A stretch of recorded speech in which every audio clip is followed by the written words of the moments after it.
O que diria a esmagadora maioria a respeito de um político que pretende limitar a imigração ilegal, defende valores nacionalistas e ainda pretende a desregulação económica do país?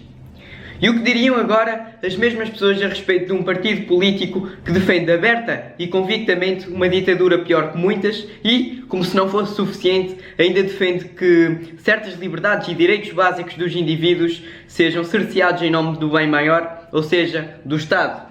Se ainda não perceberam, refiro-me justamente ao Bloco de Esquerda.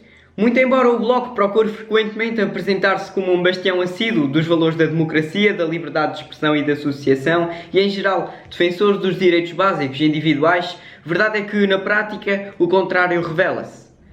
Em não raras vezes, apresentam uma posição favorável à repressão, à censura, ao controle e, em geral, à expansão e aumento do poder estatal.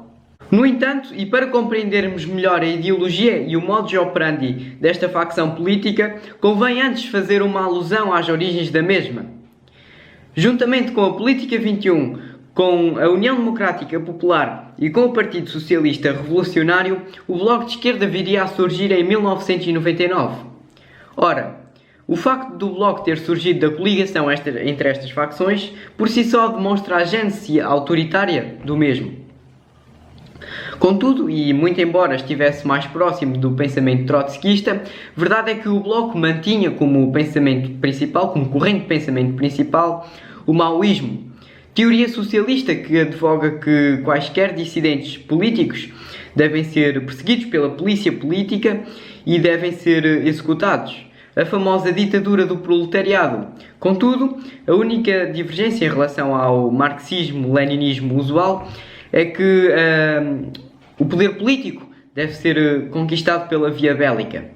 Desta forma, fica-nos muito mais fácil compreender porque é que no ano de 1961 a Liga de Unidade e de Ação Revolucionária, um movimento de extrema-esquerda, do qual muitos dos membros mais tarde viriam a fazer parte do Bloco de Esquerda, e inclusive Camilo Mortágua, o pai das irmãs Mortágua, que atualmente lideram o BE, participou num assalto ao Paquete de Santa Maria, um navio da Marinha Mercante Portuguesa. Entre os passageiros deste navio encontravam-se diversas crianças e diversas mulheres, e daí resultaram diversos feridos, e um jovem oficial chegou mesmo a morrer nesse dia devido ao assalto. Já mais tarde, em 1967, a Liga de Unidade e Ação Revolucionária empreendeu um assalto à dependência do Banco de Portugal, do qual furtaram, ou roubaram, melhor dizendo, 10 milhões de euros.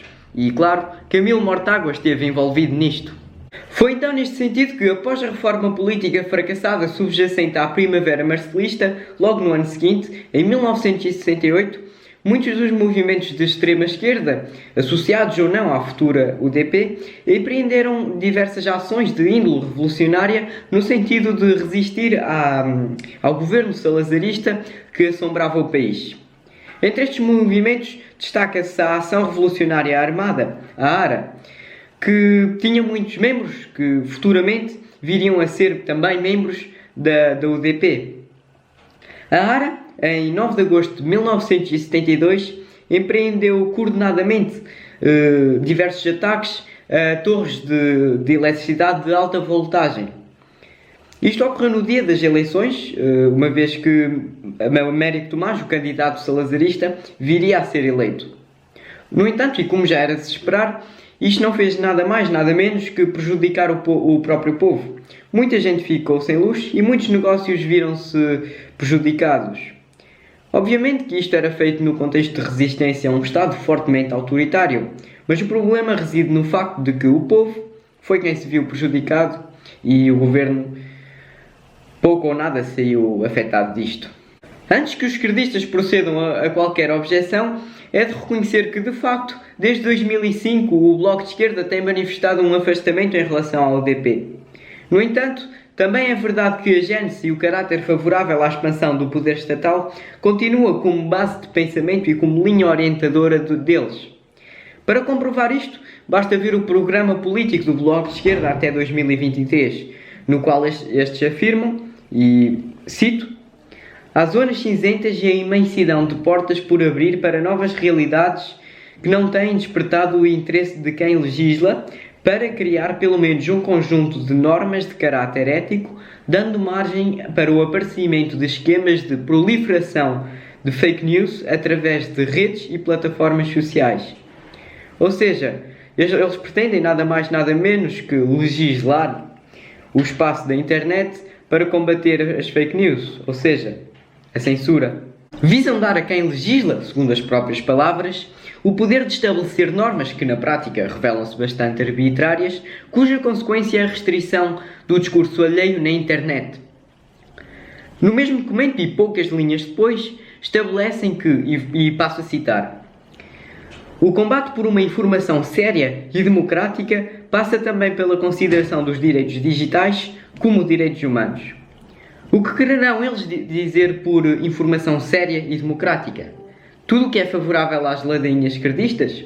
Será que tudo o que é contrário ao ideário socialista não é sério e não é democrático? Para além disso, e ainda no âmbito da comunicação social ou no âmbito cibernético, o Bloco de Esquerda ainda propõe, nesse mesmo programa político, e passo a citar outra vez, a democratização completa do acesso ao uso das novas tecnologias de informação e comunicação. A importância da agência Lusa num contexto de crise da comunicação social deve corresponder o adequado financiamento. Isto, por miúdos, significa que o dinheiro do contribuinte deve, segundo eles, ser gasto a subsidiar, ou melhor dizendo, ser desperdiçado a subsidiar filmes e outras formas de conteúdo. Mas na verdade, será que eu, enquanto consumidor, devo estar a pagar algo pelo qual eu não usufruo?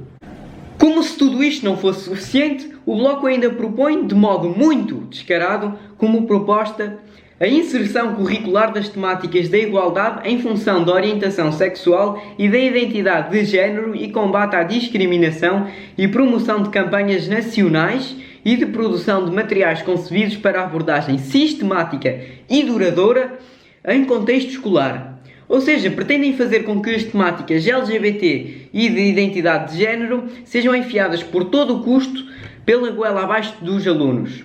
Claro que no livre mercado qualquer indivíduo é livre de fazer as escolhas que acha melhor e de frequentar a escola que acha ou acredita que tem os melhores conteúdos. Mas a verdade é que o Bloco de Esquerda pretende isto acompanhado da universalização do ensino público. Se isto não é pugnar pela destruição da família, a base social e moral de qualquer homem ou mulher, então eu não sei o que é. Como eles próprios afirmam ainda neste documento, é necessário promover os direitos fortes contra o conservadorismo. Por um lado, pretendem reforçar ainda mais o papel económico que o Estado tem e, por outro, pretendem implementar medidas que, direta ou indiretamente, resultam no enfraquecimento da família. Como nós sabemos, isto tem como consequência a legitimação psicossocial do Estado e a sua expansão. Por sua vez, isto traz consigo a destruição dos valores ocidentais que, por tantos anos, permitiram à Europa ter tantos avanços na civilização. Afinal, é justamente isto que o marxismo propaga. Segundo o materialismo hegeliano que serve de alicerce à teoria marxista, o homem não é nada mais, nada menos que um amontoado de células e de partículas, o que significa que é desprovido de qualquer vertente transcendental ou espiritual.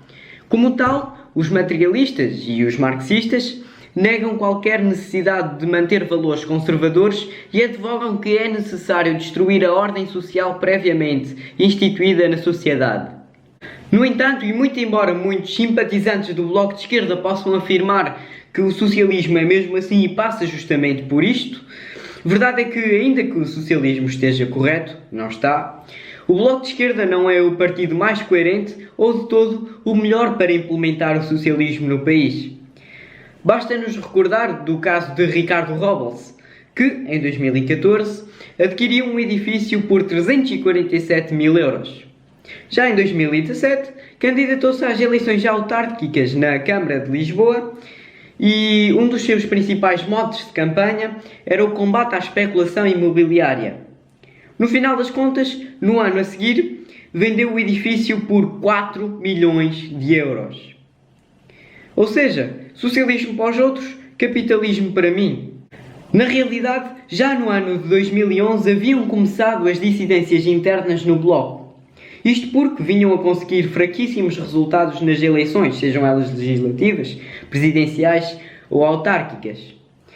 O primeiro caso deu-se com Gil Garcia, o ex-líder da Frente Esquerda Revolucionária, que rompeu a associação que outrora mantinha com o Bloco de Esquerda.